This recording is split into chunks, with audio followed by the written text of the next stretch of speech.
کراچی میں heavy traffic گردی کا سلسلہ جاری۔ واٹر ٹینکر اور ٹرک نے 2 موٹر سائیکل سواروں کو کچل دیا۔ واقعہ 2 منٹ چرنگی یو ٹرن کے قریب پیش آیا۔ دونوں حادثوں میں ملوث ڈرائیورز فرار۔ تفصیلات کے مطابق north Karachi 2 minute Chowrangi you turn کے قریب واٹر ٹینکر نے موٹر سائیکل سوار نوجوان کو رون ڈالا، جس کے نتیجے میں نوجوان موقع پر ہی جاں بحق ہو گیا، جبکہ واٹر ٹینکر کا ڈرائیور موقع سے فرار ہو گیا۔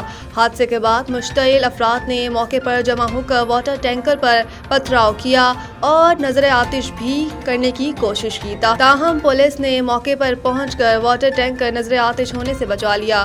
متوفی نوجوان کی لاش چیپا کے رضاکاروں کے ضابطے کی کارروائی کے لیے عباسی شہید ہسپتال منتقل کی، جس کی فوری طور پر شناخت نہیں ہو سکی، تاہم عمر 20 سال کے قریب بتائی جاتی ہے۔